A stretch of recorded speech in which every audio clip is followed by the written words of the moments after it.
সংস্কারকে আইনি ফ্রেমের মধ্যে কাঠামোর মধ্যে না আনায় হচ্ছে একটি নতুন ষড়যন্ত্রের গন্ধ, নির্বাচন পিছানোর গন্ধ, নির্বাচন বানচাল করার গন্ধ পাচ্ছি আমরা। 1970 সালের নির্বাচন হয়েছিল ইয়াহিয়া খানের যে এলএফও লিগ্যাল ফ্রেম অর্ডারের মাধ্যমে, যার ভিত্তিতে বাংলাদেশ স্বাধীন হয়েছে, যার ভিত্তিতে গণপরিষদের সংবিধান রচিত হয়েছে, যার ভিত্তিতে পরবর্তীতে বাংলাদেশের যাত্রা শুরু হয়েছিল। জীবন অবাক না করলে কে করবে? 28% মিল্ক ফ্যাটের অবাক করার সাথে ফ্রেশ মিল্ক পাউডার। জীবন অবাক করুক প্রতিদিন। জিয়াউর রহমান সাহেবের আমলে তিনবার অর্ডিন্যান্স জারি করা হয়েছে লিগ্যাল ফ্রেম আনার জন্য, ওনাদের ক্ষমতায় আশাকে বৈধতা দেওয়ার জন্য।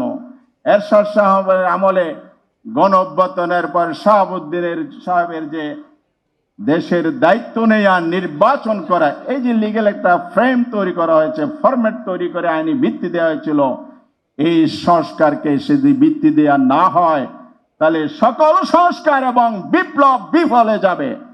শেষ কথা বলতে চাই, জামায়াত ইসলামের পক্ষ থেকে আমরা আবার পুনরায় ব্যক্ত করছি, সংস্কারকে আইনি ফ্রেমের মধ্যে কাঠামোর মধ্যে না আনায় হচ্ছে একটি নতুন ষড়যন্ত্রের গন্ধ, নির্বাচন পিছানোর গন্ধ, নির্বাচন বানচাল করার গন্ধ পাচ্ছি আমরা। যারা এই ষড়যন্ত্র করবে, আইনি ভিত্তি রচনার বিরোধিতা করবে, তাদেরকে এই দায়িত্ব নিতে হবে। সরকারকে বলে যেতে চাই, অবিলম্বে সংস্কার এবং যে ঐক্যমত হয়েছে এগুলোকে আপনারা আইনে রূপান্তর করুন।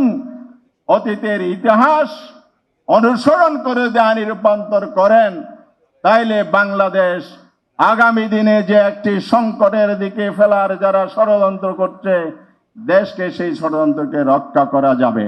তা যদি না করেন, সরকারের সুবুদ্ধি যদি না হয়, তাহলে আমরা রাজপথের ফায়সালা করব ইনশাআল্লাহ। আবার মাঠে নামবো, ঘেরাও মিছিল, প্রয়োজনে কঠোর কর্মসূচি দিয়ে আমাদের অধিকার আদায় করব। তাইলে বিপ্লবের স্বপ্ন পূরণ হবে।